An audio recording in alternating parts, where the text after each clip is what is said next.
स्वागत है दोस्तों आप सभी का हमारे YouTube channel right choice academy पर। और इसी के साथ ही आप सभी लोगों को नए साल की शुभकामनाएं। Wish you a very very happy new year. आप सभी 2021 में तरक्की करें और जो लक्ष्य आपने सोचा है वो पूरा हो। तो चलिए शुरू करते हैं आज का वीडियो। आज मैं आपके सामने 40 प्रश्न लेकर के आई हूँ जो परीक्षा की दृष्टि से बहुत ही महत्वपूर्ण है। अगर आप परीक्षा देने जा रहे हैं या किसी भी परीक्षा की तैयारी कर रहे हैं तो इस वीडियो को अंत तक ज़रूर देखिएगा। तो चलिए शुरू करते हैं। किस राज्य ने संस्कृत भाषा को द्वितीय राजभाषा का दर्जा प्रदान किया है? किस राज्य में दोस्तों? उत्तराखंड। उत्तराखंड यानी आपका उत्तर होगा ग। उत्तर प्रदेश सरकार द्वारा 1947 में गठित देवनागरी लिपि सुधार समिति के अध्यक्ष कौन थे? कौन थे दोस्तों? आचार्य नरेंद्र देव। आचार्य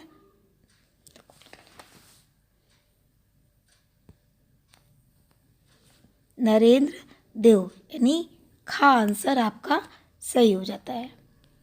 चलिए चलते हैं तीसरे प्रश्न की ओर। दुनिया में सबसे ज़्यादा बोली जाने वाली भाषाओं में हिंदी का कौन सा स्थान है? हिंदी का कौन सा स्थान है दोस्तों? तीसरा स्थान है। आपका उत्तर हो जाएगा ग। भारत के कितने राज्यों की राजभाषा हिंदी है? भारत के कितने राज्यों की राजभाषा हिंदी है दोस्तों? इसका उत्तर है ग। 9 राज्यों की राजभाषा हिंदी है। चलिए चलते हैं 5वें प्रश्न की ओर। निम्न में से कौन सी भाषा भारतीय संविधान के 8वीं अनुसूची में वर्णित नहीं है? प्रश्न को ध्यान से देखिए। 8वीं अनुसूची में वर्णित नहीं है तो ये कौन सी हो जाएगी? अंग्रेजी भाषा 8वीं अनुसूची में वर्णित नहीं है। आपका उत्तर हो जाएगा घ। चलिए चलते हैं 6ठे प्रश्न की ओर। यदि किसी व्यक्ति को उच्चतम न्यायालय में कोई जनहित याचिका लगानी है तो याचिका किस भाषा में लिखी जाएगी? किस भाषा में लिखी जाएगी दोस्तों? ग यानी आपकी अंग्रेजी भाषा में याचिका लिखी जाएगी। हिंदी को भारतीय संविधान में संघ की राजभाषा के रूप में कब मान्यता मिली?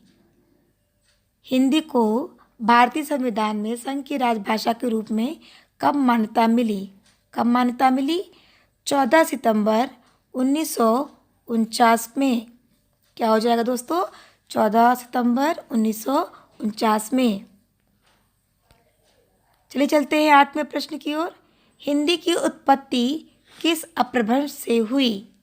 हिंदी की उत्पत्ति शौरसेनी से हुई। आपका उत्तर हो जाएगा ख। चलिए चलते हैं 9वें प्रश्न की ओर। 1955 में गठित राजभाषा आयोग के प्रथम अध्यक्ष कौन थे? इसका उत्तर हो जाएगा ख। श्री B.G. खेर। माफ़ करिएगा दोस्तों, इसमें B.G. आपका थोड़ा मिसप्रिंट हो गया। यहाँ पे अंतर होना चाहिए था, B और G अलग अलग, तो B.G. खेर। ख आंसर आपका सही हो जाएगा। अब चलिए चलते हैं। देवनागरी लिपि का विकास किस लिपि से हुआ? वैसे तो दोस्तों आप जानते हैं देवनागरी लिपि का विकास ब्राह्मी लिपि से हुआ, मगर अगर आप विकास देखेंगे कि देवनागरी का विकास धीरे धीरे हुआ है। पहले ब्राह्मी लिपि से ये गुप्त लिपि में हुआ और गुप्त लिपि से कुटिल लिपि में, और कुटिल लिपि से इसका विकास नागरी लिपि से, और नागरी लिपि के बाद इसका विकास हुआ देवनागरी लिपि में, जो कि हिंदी की भाषा देवनागरी लिपि है। तो अगर आपके ऑप्शन में कुटिल लिपि दिया है तो आपका ऑप्शन हो जाएगा ख यानी कुटिल लिपि। चलिए चलते हैं अगले प्रश्न की ओर।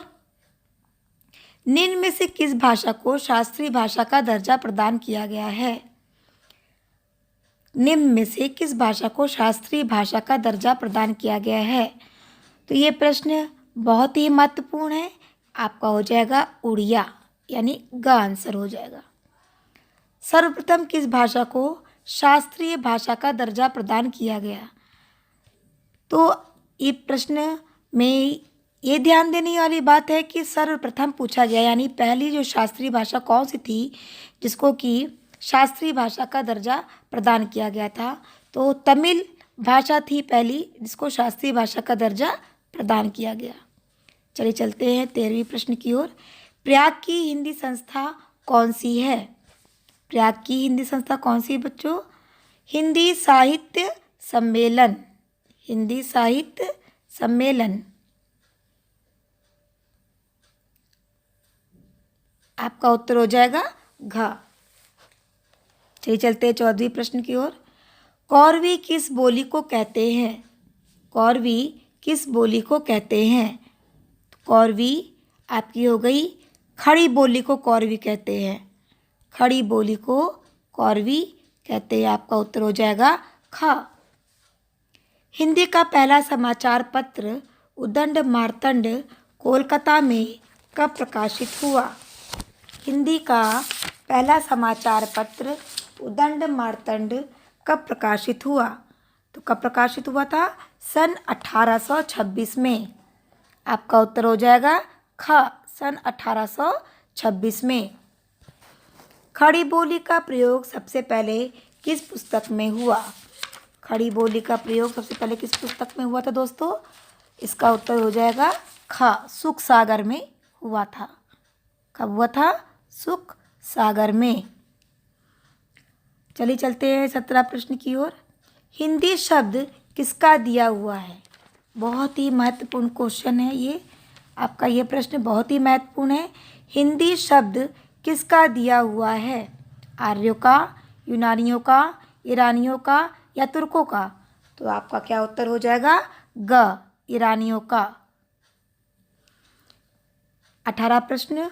हिंदी या हिंदवी का सबसे पहले प्रयोग किसने किया था? हिंदी या हिंदवी का सबसे पहले प्रयोग अमीर खुसरो ने किया था। सबसे पहले प्रयोग किसने किया था? अमीर खुसरो ने। आपका उत्तर हो जाएगा ख। चलिए चलते हैं 19वें प्रश्न पर। संविधान में राजभाषा का प्रावधान है। संविधान में राजभाषा का प्रावधान है कौन से अनुच्छेद में? आपका हो जाएगा 343 अनुच्छेद में। यानी आपका उत्तर हो जाएगा ख। यानी 343 अनुच्छेद में हिंदी को राजभाषा कहा गया है। संविधान में हिंदी को राजभाषा का कहा गया है। चलिए चलते हैं 20वें प्रश्न में। महात्मा गांधी ने हिंदी प्रचार व प्रसार के लिए किस संस्थान की स्थापना की थी? महात्मा गांधी ने किसकी स्थापना की थी हिंदी प्रचार के लिए? राष्ट्रभाषा प्रचार समिति। यानी आपका उत्तर हो जाएगा घ। चलिए चलते हैं 21वें प्रश्न की ओर। देवनागरी का सबसे पहले प्रयोग कहाँ हुआ था? देवनागरी का सबसे पहले प्रयोग गुजरात के राजा जयभट्ट के शिलालेख में मिलता है। और गुजरात के राजा जयभट्ट के शिलालेख में ब्राह्मी लिपि देखने को मिलती है उनके शिलालेख में। और उसी ब्राह्मी लिपि से हमारा जो देवनागरी लिपि मिली है। तो आपका उत्तर क्या हो जाएगा? क। चलिए चलते हैं अगले प्रश्न की ओर। हिंदी शब्द की उत्पत्ति हुई है। हिंदी शब्द की उत्पत्ति किससे हुई है दोस्तों? हिंदी शब्द की उत्पत्ति हुई है सिंधु से। आपका उत्तर हो जाएगा ख। चलिए चलते हैं अगले प्रश्न की ओर। मगही किस हिंदी प्रदेश की बोली है? मगही किस हिंदी प्रदेश की बोली है? उत्तर प्रदेश, बिहार, मध्य प्रदेश, छत्तीसगढ़। तो मगही कहाँ बोली जाती है? बिहार में। आपका उत्तर हो जाएगा ख। ब्रज भाषा है। ब्रज भाषा क्या है दोस्तों? पूर्वी हिंदी, पश्चिमी हिंदी, बिहारी हिंदी कि पहाड़ी हिंदी? तो ब्रज भाषा है पश्चिमी हिंदी। आपका उत्तर हो जाएगा ख। भाषा के अर्थ में हिंदुस्तानी शब्द का प्रयोग कब से मिलता है? भाषा के अर्थ में हिंदुस्तानी शब्द का प्रयोग 15वीं शती से मिलता है। कब से मिलता है दोस्तों? 15वीं शती से। आपका उत्तर हो जाएगा घ। चलिए चलते हैं अगले प्रश्न की ओर। निम्न में से किस पुस्तक में हिंदी का उल्लेख मिलता है? निम्न में से किस पुस्तक में हिंदी का उल्लेख मिलता है? महाभारत, रामचरितमानस, ऋग्वेद की अवेस्ता? आपका उत्तर हो जाएगा रामचरितमानस। उत्तर खा। चलिए चलते हैं अगले प्रश्न की ओर। मानक हिंदी से क्या तात्पर्य है? मानक हिंदी से क्या तात्पर्य है? साहित्यिक पुस्तकों की भाषा, साधारण बोलचाल की भाषा, शिष्ट एवं सुशिक्षित लोगों की भाषा, केवल लिखने पढ़ने की भाषा? तो मानक हिंदी से क्या तात्पर्य है दोस्तों? शिष्ट एवं सुशिक्षित लोगों की भाषा। आपका उत्तर हो जाएगा ग। राजभाषा अधिनियम कब पारित हुआ? राजभाषा अधिनियम कब पारित हुआ?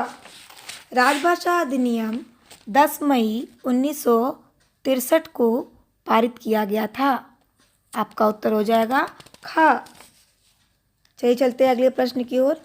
हिंदी परीक्षाएं किन किन महीनों में चलाई जाती हैं? बहुत ही महत्वपूर्ण प्रश्न है दोस्तों। हिंदी परीक्षाएं कब होती हैं, किस महीने में चलाई जाती हैं? हिंदी परीक्षाएं मई व नवंबर में चलाई जाती हैं। इसका उत्तर हो जाएगा ग। राजभाषा की संसदीय समिति में लोकसभा के कितने सदस्य हैं? राज्यसभा की संसदीय समिति में लोकसभा के 20 सदस्य होते हैं। 20 सदस्य होते हैं और 10 सदस्य राज्यसभा के होते हैं। तो टोटल 30 सदस्य होते हैं। चलिए चलते हैं 31 प्रश्न पर। राष्ट्रभाषा होती है। राष्ट्रभाषा क्या होती है? राष्ट्रभाषा राष्ट्र के लोगों की संपर्क भाषा होती है। राष्ट्रभाषा अन्य राज्यों को, अन्य राष्ट्रों को जोड़ने का काम करती है। तो इसका उत्तर क्या हो जाएगा दोस्तों? इसका उत्तर हो जाएगा घ। राष्ट्र के लोगों की संपर्क भाषा। भारत के किस प्रांत में कोंकणी भाषा बोली जाती है? भारत के किस प्रांत में कोंकणी भाषा बोली जाती है दोस्तों? ये बोली जाती है महाराष्ट्र में। आपका उत्तर हो जाएगा का। चलिए चलते हैं अगले प्रश्न की ओर। रानी केतकी की कहानी की भाषा को कहा जाता है। रानी केतकी की कहानी की भाषा क्या कहा जाता है दोस्तों? खड़ी बोली। क्या कहा जाता है? खड़ी बोली। आपका उत्तर हो जाएगा खा। शब्द निर्माण की सूक्ष्म इकाई क्या है? शब्द निर्माण की सूक्ष्म इकाई है अक्षर। यानी सबसे पहले हम लोग अक्षर सीखते हैं, वर्ण सीखते हैं, उसके बाद शब्द पर आते हैं। तो शब्द निर्माण की सूक्ष्म इकाई हो गई अक्षर। अक्षर को वर्ण भी कहा जाता है। चलिए चलते हैं अगले प्रश्न की ओर।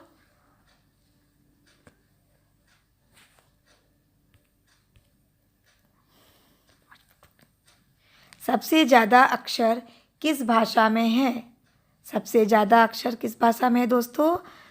सिंघाला में। आपका उत्तर हो जाएगा घ, सिंघाला। हिंदी की कितनी बोलियां हैं? हिंदी की कितनी बोलियां हैं? तो दोस्तों हिंदी की टोटल 17 बोलियां हैं। आपका उत्तर हो जाएगा ग। हिंदी की टोटल 17 बोलियां हैं।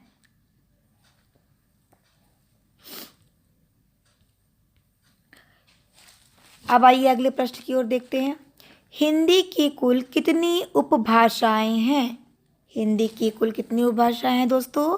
हिंदी की कुल 5 उपभाषाएं हैं। कितनी भाषाएं हैं? कितनी उपभाषाएं हैं? 5 उपभाषाएं हैं। चलिए चलते हैं अगले प्रश्न की ओर। देवनागरी लिपि के सुधार के संदर्भ में आ की 12 खड़ी को किसने भ्रामक माना था? आ की 12 खड़ी को किसने भ्रामक माना था? तो किसने माना था? आचार्य नरेंद्र देव ने। आपका उत्तर हो जाएगा ग। भारत में संस्कृत माँ है, हिंदी बहुरानी है और अंग्रेजी नौकरानी है, किसने कहा था? तो ये वाक्य किसने कहा था? डॉक्टर कामिल बुल्के ने कहा था। अब हमारा अंतिम प्रश्न है, हिंदी का प्रथम उपन्यास कौन सा है? हिंदी का प्रथम उपन्यास कौन सा है? कौन सा है दोस्तों? हिंदी का प्रथम उपन्यास परीक्षा गुरु। आपका उत्तर हो जाएगा का, परीक्षा गुरु। तो आशा है दोस्तों आपको ये वीडियो पसंद आई होगी। अगर आपको ये वीडियो पसंद आई हो, अगर आपको इस वीडियो से कुछ ज्ञान मिला हो, तो मेरे चैनल को लाइक करिए, सब्सक्राइब करिए और शेयर करिए। धन्यवाद।